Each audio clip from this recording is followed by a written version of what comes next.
Hello, everybody. Welcome to the I'm Not Crazy podcast. It's your host, Andrew. I don't have pants on. I'm a bard.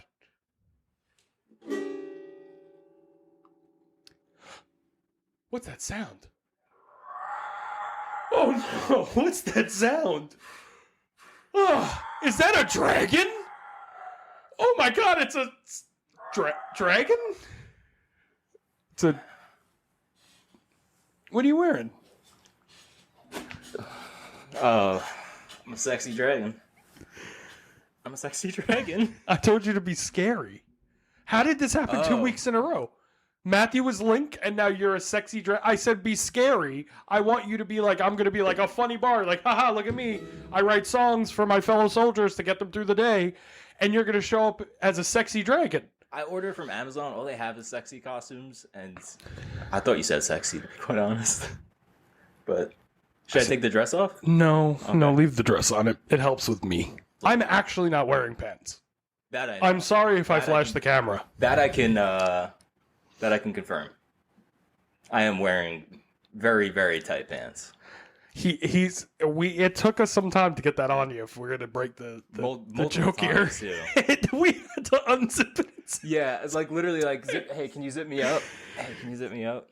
Yeah. So once again, my name is Andrew Vinn. I'm your host, and today we're joined with Vinn. That's more appropriate. Yeah. So today we're here with Vinn, a very, very good friend of mine. How would I describe you? Producer? Yeah, that's one of them, I guess.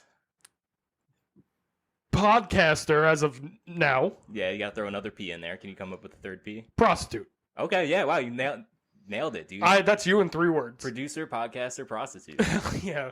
Lady of the night, music man by day. Today we're going to get into something real spooky. And the reason I say it's spooky is because it's our first 2-parter, people. We're going real deep into this. We are talking about Spring-Heeled Jack.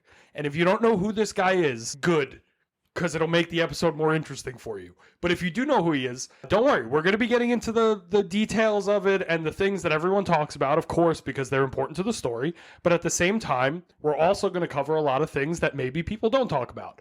And I'm going to try to really gather the lore of the story in this episode. And then the next episode, we're going to cover what I think really happened, who I think might have been responsible for it in the beginning, and how Spring-Heeled Jack kind of grew into the story it is. So make sure you tune in for part 2, which will be out same time next week. If this episode is a little late, sorry, I got sick.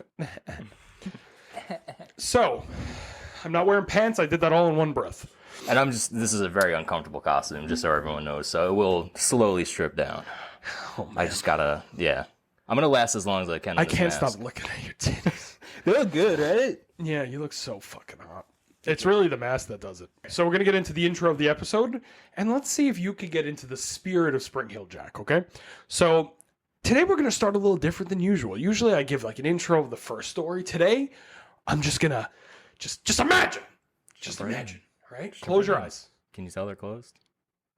I'm trusting you. I can't tell that they're closed. I looked at the camera. They'll know.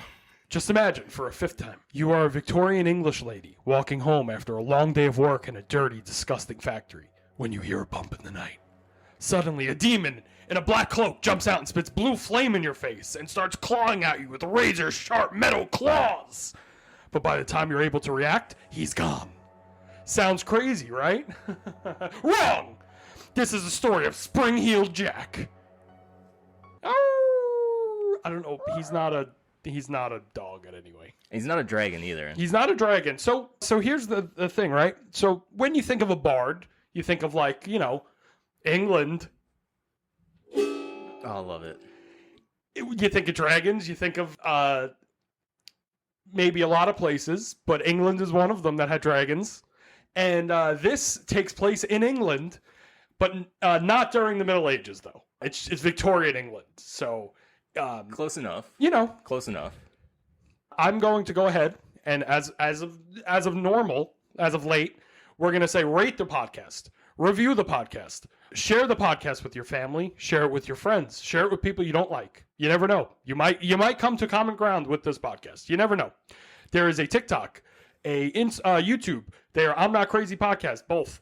The Instagram is I'm Not Crazy New York. Make sure you go check those out and support there. We've actually gotten like a decent amount of support since the last episode. People really went out and did it. So fun, small reels. just go do it again. Make it a second account. You know, really support the things you love. The sources that we have the broad details of what happened, and they're really consistent, and we know that they're pretty factual because of the multiple accounts and all that. But a lot of the little details change from story to story, person to person, depending on where you are. So similar to Van Meter, the Van Meter visitor, but their details are more kind of concise, it seems. Sort of, yeah. Van Meter was a little bit more like they had to cobble it together from little sources of information. My main source of information for this is a document from 1839. It's called the Annual Register. And that is the record from 1839 where they kept track of like the big things that happened that year, and Spring Hill Jack came up 3 times, which is kind of interesting. And 1839, this is before like Jack the Ripper? Yeah, Jack the Ripper. Yes, it is before Jack the Ripper. This is one of the earliest examples of an urban legend. And now the term urban legend wasn't coined until the 70s, but it goes back to certain stories. And we're going to get into more of what an urban legend is and why it categorizes as that over time later on in part 2. But it is considered the first urban legend, or one of the first urban legends, which is really cool. So now we're going to get into the Genesis. That was also an urban legend. The Genesis. It is said that the story begins on October 1837 with a lower class woman by the name of Mary Stevens, who was walking back to Lavender Hills after seeing her parents. While walking through the Clapham Cheeks, boy. While walking through the Clapham Commons Park, she would be attacked by a strange cloaked man who would hold her down with one hand while clawing out her clothes with the other, while shooting blue flame from his mouth. She described his claw's hand as cold and clammy as those of a corpse, while claiming he kissed her repeatedly. Finally, she realized what was happening, started screaming, causing the strange man to run off, marking the first of what we will get into as a long string of Spring Heel Jack events. This is where the story begins. So nothing before this has really happened. And this first attack is the actual first attack, right? Wrong. So actually the story really begins a month earlier with Polly Adams.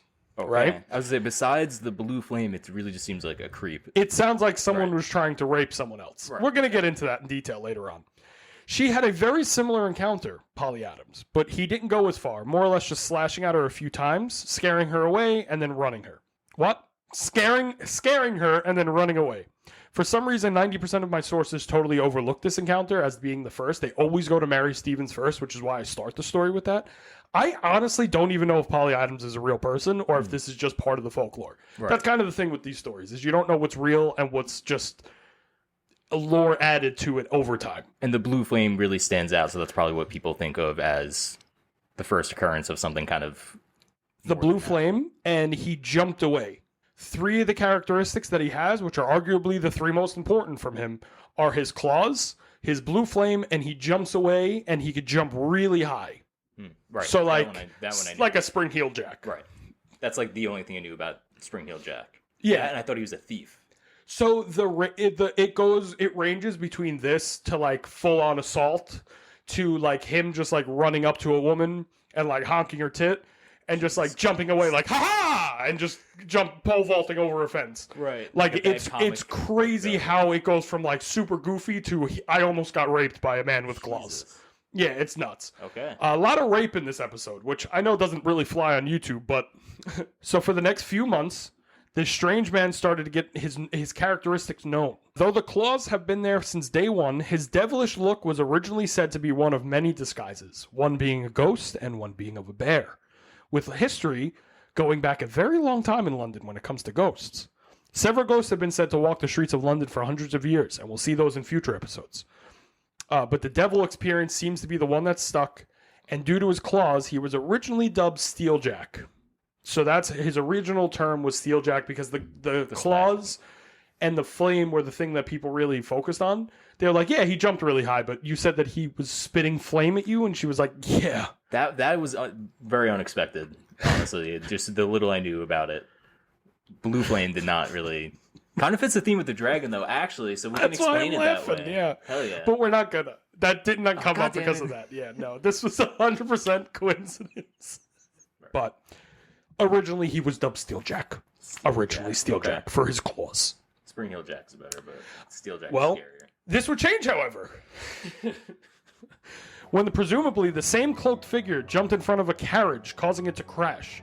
It said that the hurt driver did his best to chase the thing down, but it started jumping over 9-foot gates with a high-pitched laugh as he jumped over 9-foot gates. He described him as follows, and I quote, "The attacker was tall and thin, had pointed ears and fiery eyes."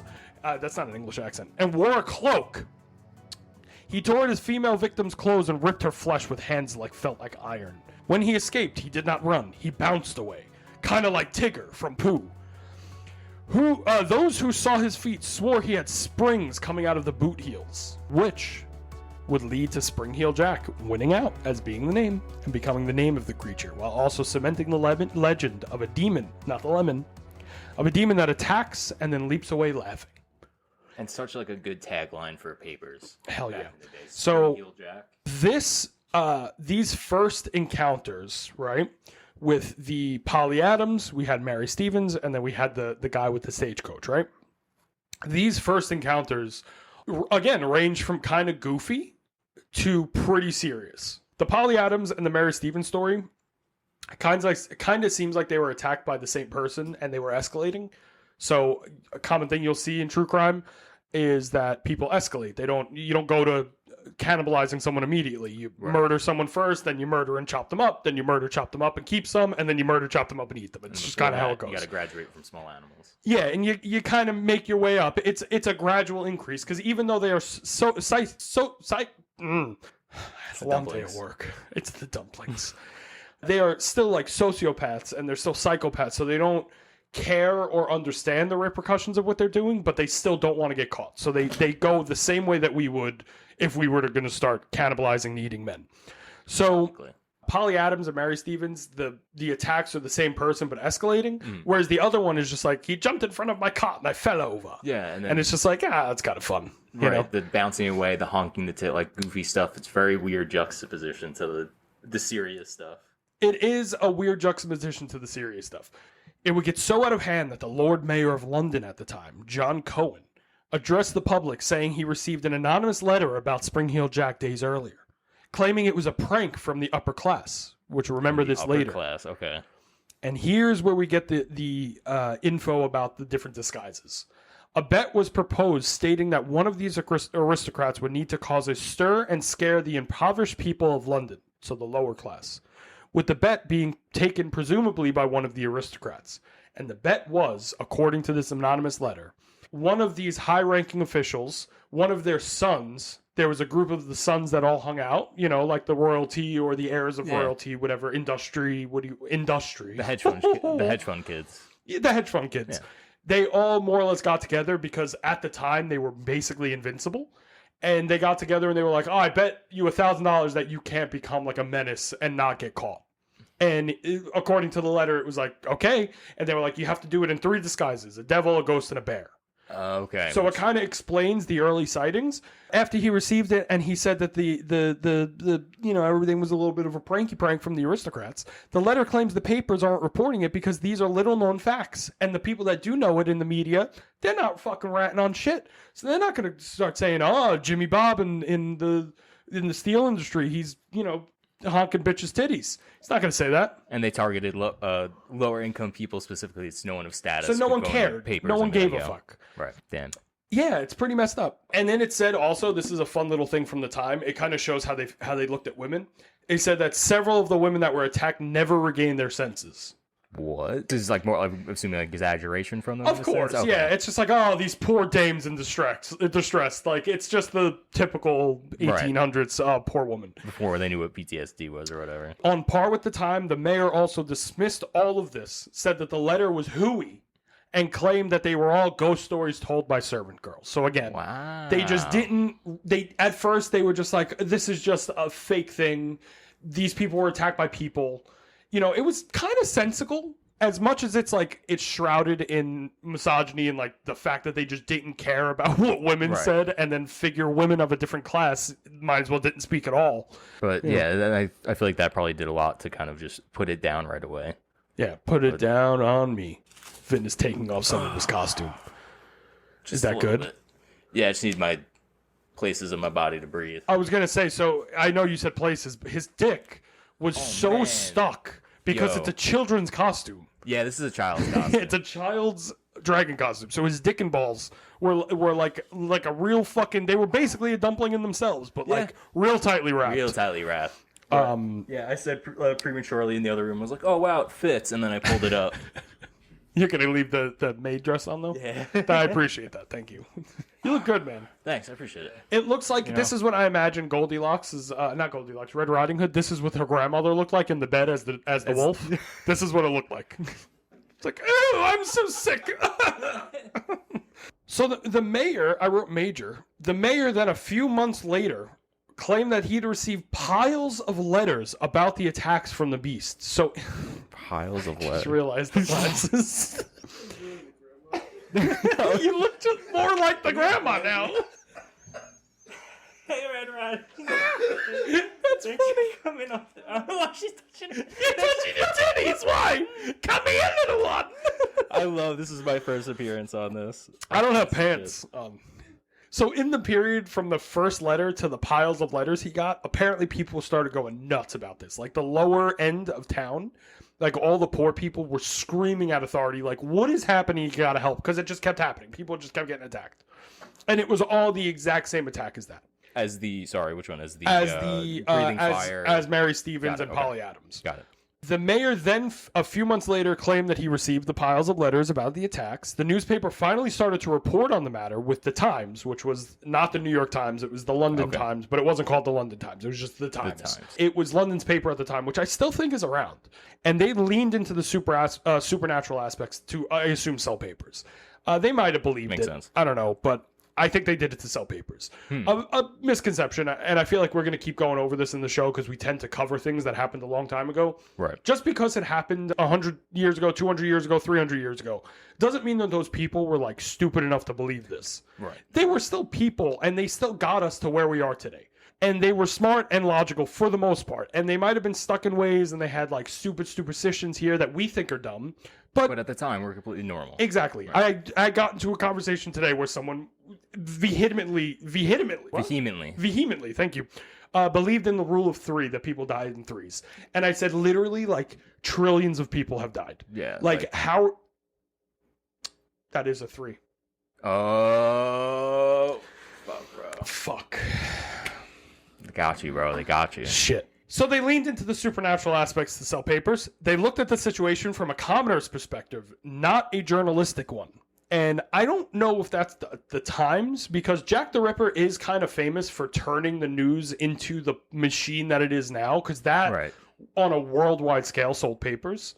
So that's kind of where like the modern news story came from. Is a lot of people credit Jack the Ripper for that. That's really interesting, because in retrospect, you could see this in it almost like it's a tabloid thing in the magazine. You see at the checkout at the supermarket, premier paper. But at the time, this would be like, imagine if the New York Times came out and they were like, there is a goblin that's running up and down places in Manhattan. And we were like, holy shit, the Times is talking about this. I mean, maybe not now, but like 10 years ago. Right, yeah, that's a good point.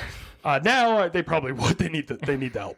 So they really helped to perpetuate the legend of Spring Heel Jack, while also widely ignoring the obvious human assault part of it. So they looked at it like there's a demon running around. Watch out for the demon. And not like, hey, ladies, don't go out at night because you might get raped on the street. There's a dude going around by some dude that's trying to stab you. Right. I mean, again, that's how they got papers to sell. That makes sense. And I wrote right here, attempted rape didn't sell papers, but a leaping demon shooting fire from his mouth did. It's fucked up, but yeah, it's true. And that's just, unfortunately, especially at the time, things were very violent. There were roaming kids just in groups in the Victorian era that were going around robbing people and pickpocketing people. It was famous because, more or less, if you lived in the city and you were a kid, right? If you were 7 and your parents both died, which was very common, as a 7-year-old, you have already made it past the 60% mortality rate in the Victorian era for children. So at 7, you were already there. So they were like, well, you made it. Might as well start working. And you worked in coal mines where you crawled into tiny black holes and you had to shovel coal out with your hands like this backwards all day. And then you are an orphan.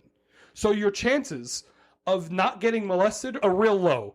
So more or less, these kids, instead of going through that, they would just pickpocket people and they would make gangs on the street. And that's kind of where street gangs started in London, were kids. Jesus Christ. I was going to make a joke until you got to the end of that. That's horrible. It really does come down to pedophiles. It always does in England. And in the US, let's be fair. I was over here thinking, I was like, all right, not the Warriors, but like the Knights because it's England. But then you hit me with that last part. All right. Jimmy Savile. Let's just say he loved boys' buttholes. And I don't mean legal age ones. Wow. This early version of Spring Heel Jack was assaulting women and one carriage driver. All over London, with none of the attacks being necessarily life-threatening. They were fucked up, don't get me wrong. Right. But none of the attacks had been like, you could have died if someone didn't come there. Basically, as soon as someone started yelling or the victim started yelling, Jack would hoo and run away. Understandable. I have not done the voice that I've wanted to do this entire time. Do it. The mask. Well, give me something that Spring Heel Jack would say as he's attacking. I touched your tit. Ha ha. I touched your tit. Why is he from Transylvania? I don't know. I was trying to do a lisp. I touched your tit. The women claim the same things as Mary Stevens and Polly Adams, with the men leaping on top of them, ripping their clothes off, and then running away into the night. And the shittiest part of all this is that none of this was being investigated. Because of the women's place in Victorian society at the time, no one of authority really gave a fuck to investigate. But how can this happen? Vin, do you see what that says? I do. Do you want me to say it? Do you want to take this one, bud? Really? Are of course. You're a big part of me. So I can say that we're going into a historical sidebar. Immediately as I hit that first, I was like, oh God, he has neighbors. It's all right. Last time when I was listening to the episode and we said Citizen Kane and all of us started clapping really loud, listening back to that, the only thing I could think of is upstairs must be like, what the fuck is happening? So today when I was coming down, Chow, my landlord, love him. If you're watching this, shout out. You're amazing. I would kiss you on the mouth, Chow. I gave him the heads up and he's home tonight. So I told him he's right above us right now. So I said, we are recording the podcast. And he said, okay. So I gave him a heads up today. Excellent. So for this sidebar, we're going to delve into the societal structure of Victorian England, ruled by Queen Victoria between 1837 and 1901. Now, Queen Victoria is the reason it's called the Victorian era. She ruled for a very long time. It's like right before, I want to say there's 2 before Queen Elizabeth, or there might be 1 before Queen Elizabeth. So it was Queen Victoria, someone else, and then Queen Elizabeth, I believe. My favorite... Snap. What? Sorry, what'd you say? Thanos snap. God damn it. My favorite clip of all time is watching all of the videos come out of... I don't give a fuck about the royal family. Who cares? And so when she died, everybody in England was like mourning her, and they would put videos out like, oh, Lizzie, we miss Lizzie, right? And then in fucking Ireland, they're having a soccer game, and they're chanting, Lizzie's in a box, Lizzie's in a box, and it's so fucking funny.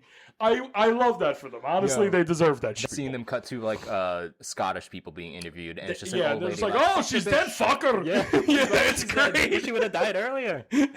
This period of time is considered by most to be one of the most important in human history, moving us from a colonial life to modern industrial life. But industry is dangerous, and at the time, deadly.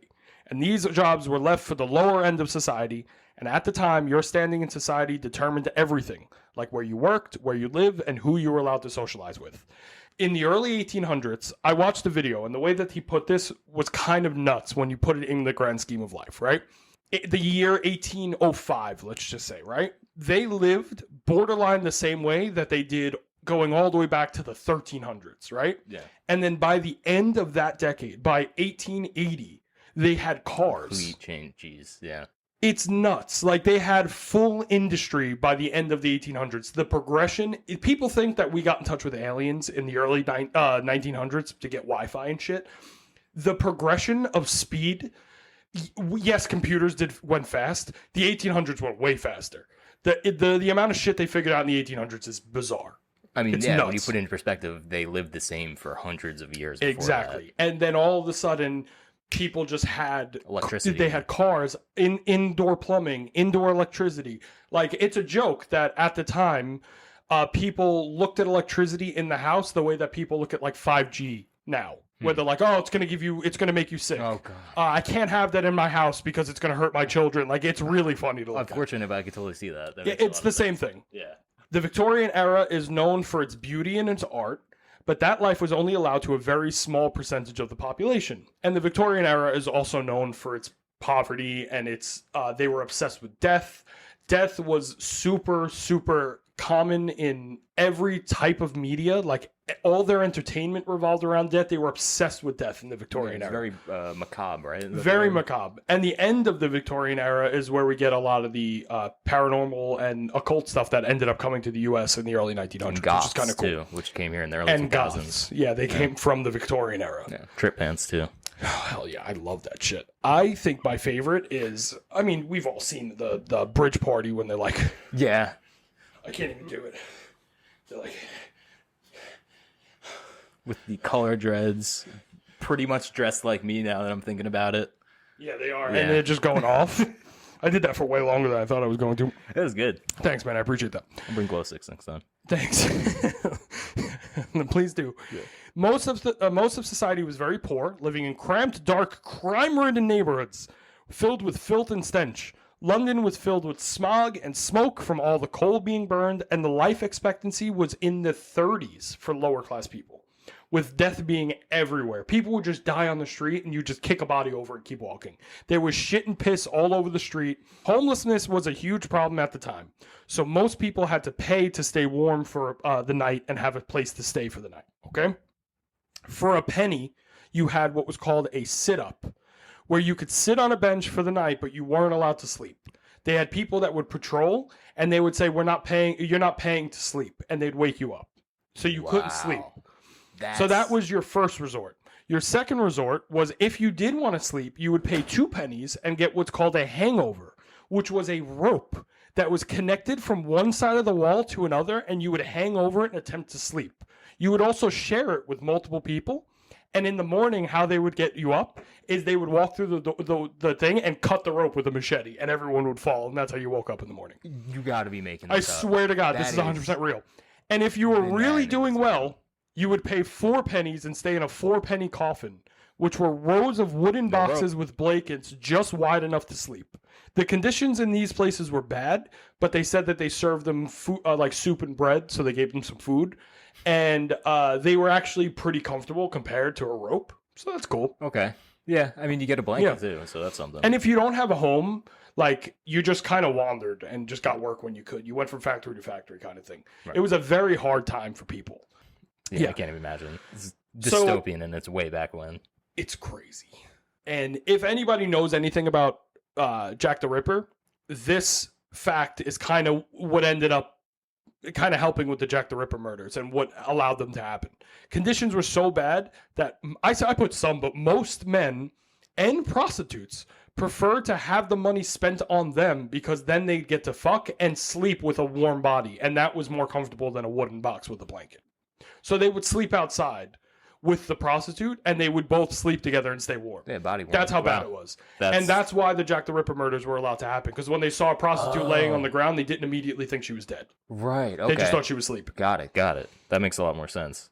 Yeah, it's weird out of super context, but it is out of context. Yeah. Like, wow, look, that whore's just sleeping. Yeah. Cool. I support sex work. Yes. So the lower end of society was expected to play their part, even if that meant dying in a factory accident or being attacked by a leaping demon with flame shooting out of its mouth. Sorry, I gotta come to work today. Yeah, no one cared when a lower class woman died. Never mind was assaulted and left alive, and that's just a sad idea of the time. The structure for a woman living at that time was at best still very controlling. Your life was lived before you existed, and unfortunately, it took a very long time for those standards to change, even to the modern day. And women were seen as property and needed to make more men. That's basically what they were there for. it was an actual crime for a woman of lower class to speak to someone outside of their social circle. And it was a crime for them to speak to another man for the most part in their own social circle. Wow. But if you spoke to a woman of a higher class, you could be fined or thrown in jail. Damn, it's always worse than I imagined. Yeah, it's crazy. But now we have some context. So, again, the how people were treated and the societal structure and how people were kept in their place and how they had to stay where they're at, those things are the reason that these things are able to happen. We know the attacks happened. I just want to put that out there. The attacks, the only one that I don't know if it happened or not is Polly Adams. Right. The rest of the attacks happened. Like, some of these women were hurt really bad. And at the time, they just really didn't give a fuck. They didn't pay attention to them at all. The papers wrote it just to sell, but they didn't care. No one was like looking for the people. Like you said, they focused on the supernatural stuff instead of the actual assaults. Exactly.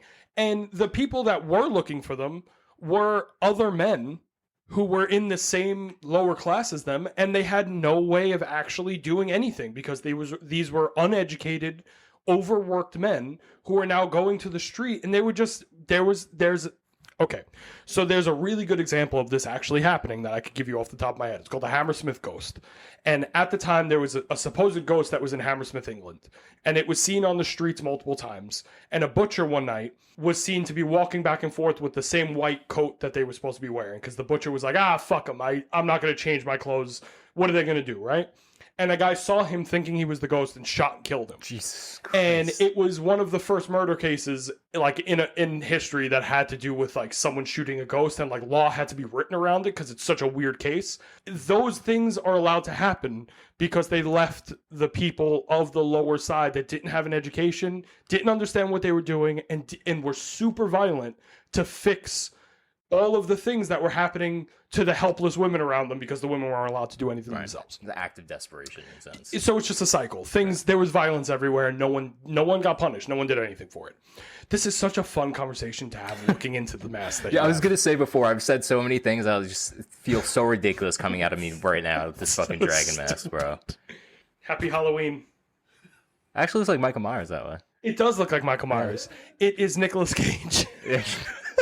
That should be the new Michael Myers mask. Honestly, that would be fucking terrifying. Honestly, Nicolas Cage is kind of like modern day, what's his name? William Shatner. Yeah. Wow. Because it's a William Shatner mask. Yeah, no, I know. Nicolas Cage is modern day William Shatner. That's a good And point. if you think I'm wrong, look up William Shatner singing Rocket Man by Elton John, and you'll believe me when I say that he's like Nicolas Cage.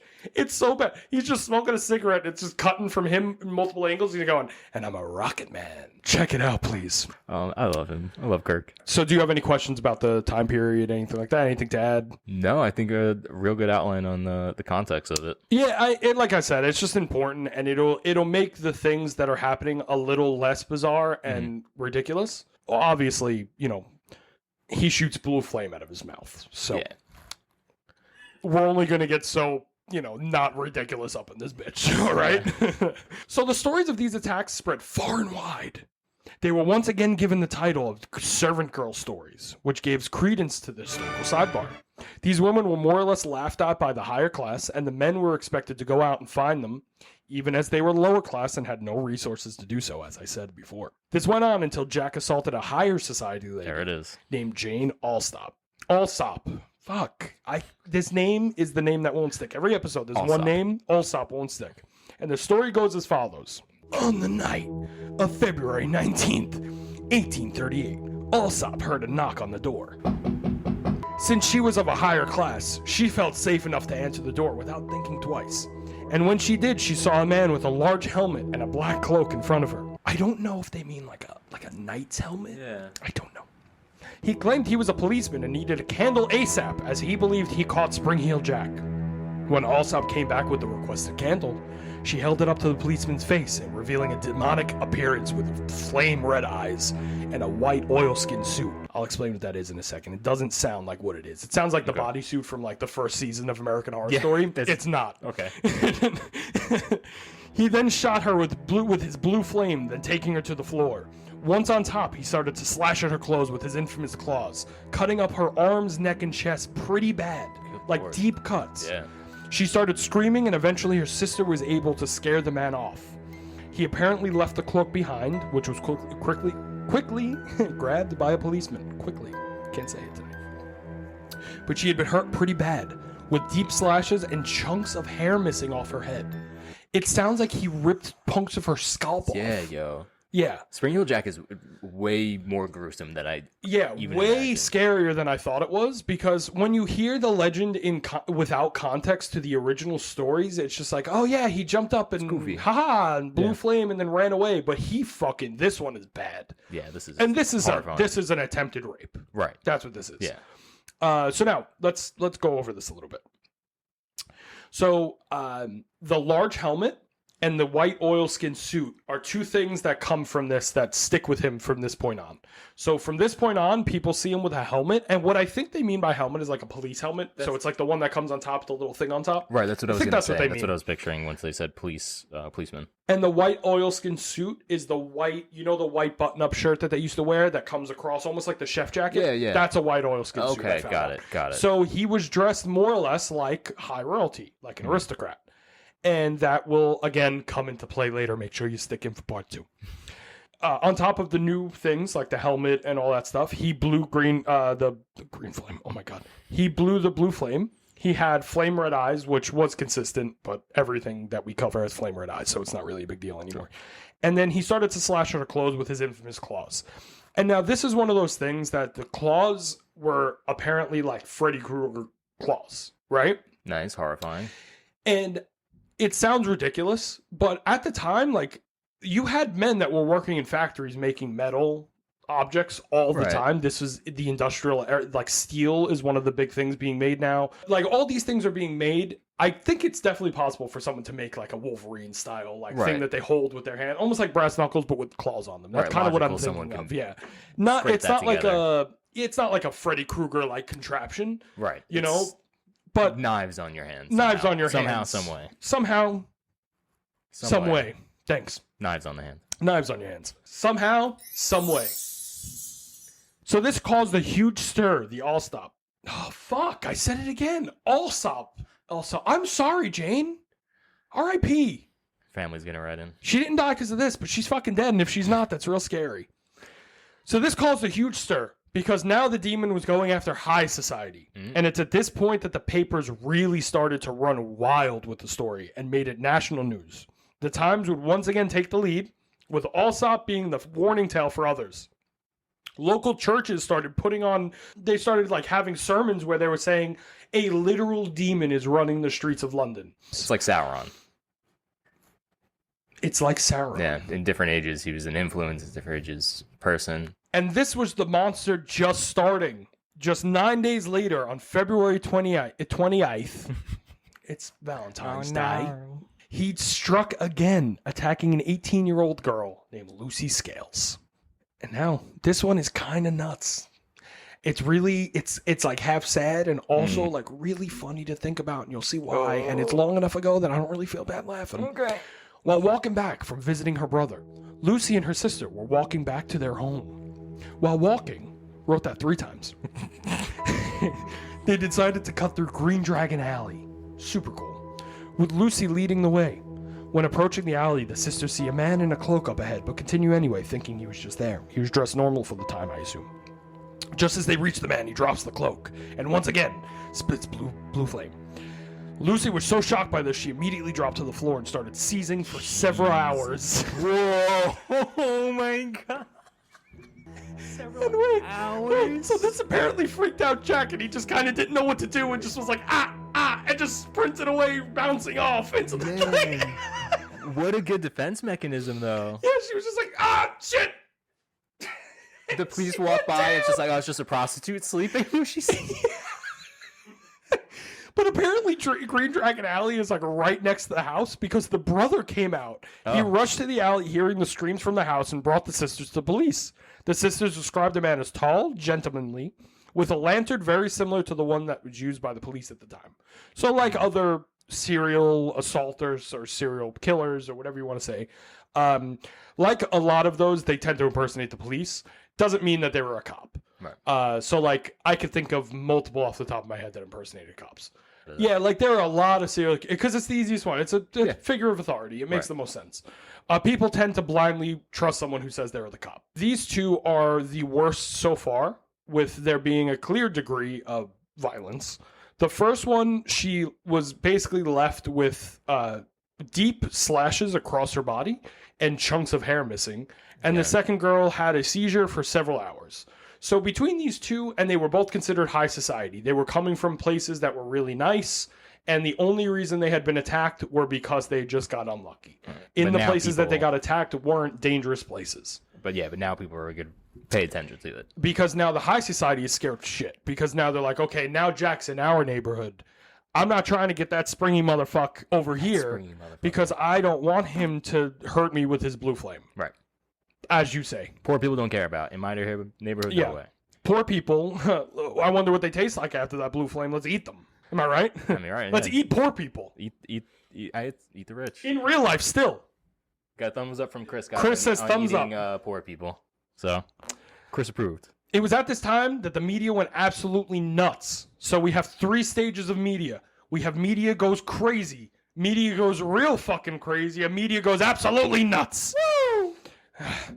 I'm going to knock everything over eventually. Do it. Out of excitement. So they really are the ones that cement the story of Spring Heel Jack far and wide.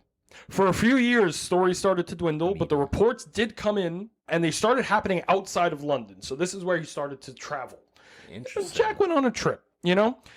In Europe, you know, it's not like it in the USA. Like, you know, you got to get a big bus ticket, and you got to go all the way, and you can only stay in the US or you need a passport. Got good train systems. In Europe, you got great train systems, and you could go anywhere. I think he actually listens to this, so shout out Carl. Love the man.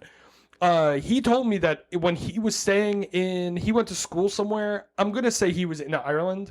They had like a summer where it would be like you were encouraged to travel Europe, and you bought a visitor's, like a student visa, and you were able to go anywhere, and it was like $1 to go to like Germany. That's incredible. So cool. Just end up in another country so easily. Yeah, we don't have that here. We could just go to Texas, which is like another country.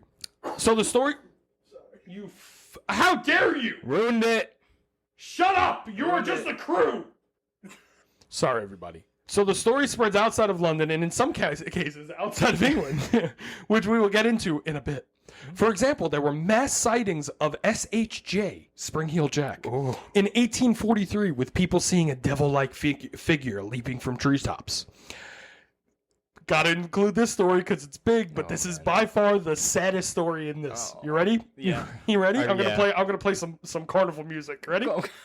He was reported to have murdered a 13-year-old prostitute from 1845. Unnamed witnesses claim the man ran up to the doomed Maria Davies and spit fire in her face, then threw her into a ditch where she drowned.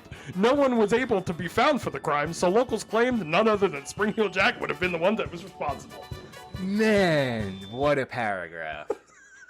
Wow. I was writing that and I was just laughing, shaking my head like, this is so bad for the tone that we go for. This doesn't fit. No. But listen, this goes a little past cryptid stuff. Yeah, we're here. I mean, listen, it depends what you label as a cryptid. True. It's 1845, guys. So at this point, fear and sightings had spread all over England, with patrol groups being formed throughout in the 1850s to the 70s, trying to catch the demon. They were... For that long? They were making for 20 fucking years. They were making patrol groups to go find this fucking guy. It was during these years he had a major insurgence, but in a new way. I'm sorry, a major resurgence, not insurgence. That is a different thing. He had been seen by many just jumping around and laughing maniacally, but not actually attacking anyone anymore. And over the course of 30 years, SHJ, Spring Heel Jack, had seemed to have gone from a legitimate fear and danger to just a bad omen and character. So he went from someone that you had to be feared of being assaulted and possibly like attempted rape to basically just like, well, watch out for Spring Heel Jack because he might come and steal your umbrella. And he's like, ah! And he's just jumping away with your umbrella in his hand. Like, it's crazy, the transformation. That was what I knew Spring Heel Jack was, this goofy, almost fairy tale character in a way. Yeah. Bro, wow. So, other sightings, and it spreads. Dun, dun, dun. Hepatitis C. We're talking about. Throwback to Chi-Chi's. That spread hepatitis. They spread hepatitis at Chi-Chi's. It's a real one right there. Oh, man. It means tits. In 1872, a story would spread worldwide of the originally named Peckham Ghost. Ready for this? Of a man as tall as 8 feet tall, vaulting over fences and gates, chasing terrified bystanders. The ghost was very quickly relabeled as the return of Spring-Heeled Jack, though a few men were apprehended, with one homeless man taking the brunt of the punishment. Oh. And usually I would say, from what they said, kind of seems like he was responsible for it, but whatever. It was a very long time ago. I hope his family and his current ancestors, if they're around, are doing all right. It was said by residents that Jack had set a curse on England and is seen to have come back in new forms to haunt a new generation. Happy Halloween, everyone. That's a cool sentence. Happy Halloween. Happy Halloween. And it can't be this. I mean, let me know if this is getting too far into or part 2. It's getting too far into part 2. It can't. But it can't be John Leguizamo, can it? Like John Leguizamo, like Luigi from the Mario Brothers movie. So you want to hear something really funny? Yeah. This is also a Last Podcast reference. I'm sorry, guys. I've been watching them a really long time. There's a scene that I found out because of Last Podcast, guys. And the scene is, there was a movie that he did, and it was kind of like, do you remember that movie Masters of Disguise with, okay, you remember how bad it was? Yeah. Okay, so it's basically John Leguizamo's version of that movie. It's just a really bad movie where it's just different characters and it's awful. And it starts out with him in the shower, right? And it cuts to a shot of his feet like bouncing up and down, and he's just farting. And I do not like fart humor. I am not a fart humor guy. I am not. And he's in the shower and he's dressed as like Dracula, and he's going, 1 stinky dinky, two stinky dinky, and it literally, there is nothing that makes me want to jump off the Washington Bridge more. Anyway. Yeah. This is our own John Leguizamo. John Leguizamo. I was gonna say actually had a question, but I just said that instead. I completely forgot. I'm so sorry if I flashed you my cock during this episode. His more famous sightings of the time comes from the Aldershot Barracks in 1877, where he played a funny little prank. After everything now that I know, that's funny little prank, yeah. I'm going to say this one with an accent and really get everybody mad. Yeah. A group of soldiers were... No. I'm usually pretty good with accents to a point. But for some reason, when the microphone's in front of me, everything just becomes a terrible Russian impression. I don't know why. Everything, all the time. Yep. A group of soldiers were out patrolling when they came across a dark-cloaked figure walking at them. After shouting multiple times at the man to stop, the man ran at them at one of the soldiers and slapped him multiple times across the face. So he basically ran up and was like, hoo-hoo! And then ran away like a Looney Tune character. Oh, man. With bullets seemingly doing nothing, they apparently shot at him and they just bounced off. The base obviously took this very seriously and armed them all the night patrolmen with extra firepower with the request to fire at the night terror on sight, even though the bullets didn't do anything. Right, and just fire on sight, and the dude in a cloak is going to end up good. Awful. Eventually, the lieutenant on base named Alfrey was accused of the event, being quite the prankster on base, though he was never brought up on charges for anything, so who knows. I don't think this happened, because over the next couple of years, Alfrey, or I'm sorry, not Alfrey, the man that told the story, the soldier, wrote a book about his life, and in this, he gets a bunch of details wrong. And I think that he made this up. Interesting. The whole Aldershot Barracks. I think the whole thing, I think the whole thing's made up. And the reason I believe that is because, like, that means that they shot their lieutenant.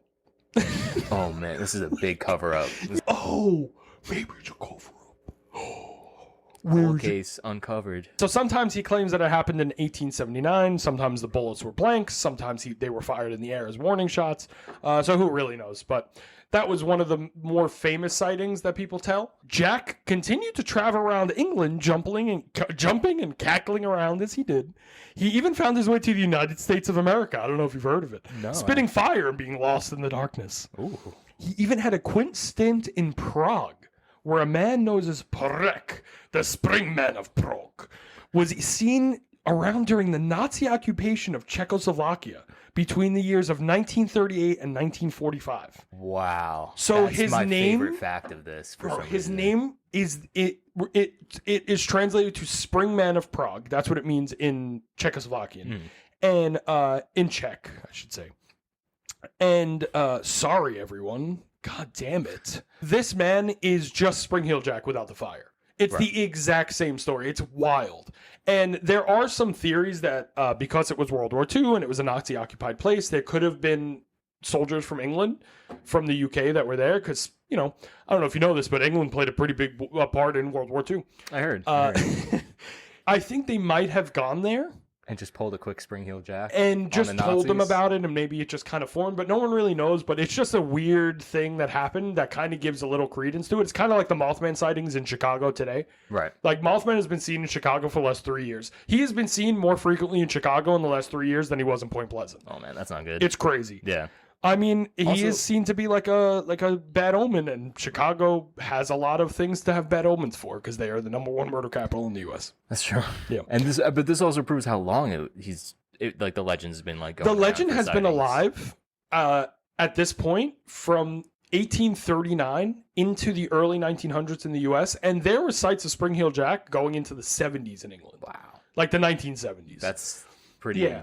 He hasn't been seen in quite a while, to be fair. It's kind of like a Jersey Devil type of thing. Like, it's just we talk about it. We have a team named after it, but no one sees it for the most part. And if you do, you're just a liar. Mhm. But, it is what it is. God. I can't find much written about Springman in English, but from what I could find, he was seen as more of a protector and less of a menace, Hell yeah. protecting them from the evil Nazis. So they looked at him as more of a protector, like a guardian angel. Right. Spring Heel Jack would go on to be one of the longest living folklores of the time. But how exactly did the story shift from assault to urban legend to eventually folk hero? And what really happened in 1939 London? Find out on the next episode of Spring Heel Jack, Part 2. And come back for the face reveal. Oh my god, that feels so good. Yeah. Does it? Well, we're not done yet. I mean, we are. Yeah, we're kind of. Yeah, we're done. I can't do... Vinn! Definitely the first time I'm saying this to you. So good to have you on. Thank you so much for being here. Thanks for having me. I know you wouldn't have been here either way because it's not like you help out with the filming and you're an instrumental part of this thing. Yeah, I but- didn't even know you did a podcast, to be honest. Yeah. Right. But yeah, this has been honestly fantastic. I really liked having you on. You're No, great. Thanks for having And, me. I was excited to be on it finally after helping out and everything. And just Yeah. always enjoying it. And this episode's really cool. We're going to have him on next week. Same thing. He's coming back for Spring Heel Jack Part 2. And again, if things feel like I didn't answer some questions and I didn't really address certain things of where the story went, there's a reason for that. The next episode is tailored to the answers. The next episode will give you a lot more clarity. Bunch of questions, so I'm holding them back for next week. Would you like to plug anything? Yeah, sure. You can That camera. You can listen to Staying Home with Staying Home podcast. Great show. I'm on it all the time with Staying Home, my friend Anthony, and release monthly at this point. So we got a couple episodes out already on YouTube. Again, Staying Home with Staying Home. You can search it. Thanks. So shout out Appreciate to Ann and shout out to you for that. And then also Catspurr, your music. Yeah, Catspurr.music on Instagram. There you go. CATSPURR. Of course, make sure you rate and review the show. Again, if you watched it on YouTube, leave a comment. Give me a thumbs up, maybe subscribe, maybe share it with a friend. I'm even going to put this out there, right? You don't even got to do all those things. Just pick one. And I'm going to say maybe pick share with a friend. And just send it out there. Word of my mouth. And your grandma's. You get your fucking grandparents on this motherfucker. And so if you're not watching it on YouTube, it's I'm Not Crazy Podcast on YouTube. Pretty great. If you're on TikTok, I'm Not Crazy Podcast on TikTok. I'm putting stuff up. People really like it. And Instagram at I'm Not Crazy New York if you don't want to be on TikTok. To be honest with you, it's just the same stuff as TikTok. Right. So Essentially. I don't really know Instagram. I'm sorry. I never use social media in my life. And then all of a sudden, Lucky. I'm doing a podcast and here we are. So thank you so much for listening. Thank you so much for sticking to it up until this point. And honestly, get the fuck out of my house. You too, Chris. Go.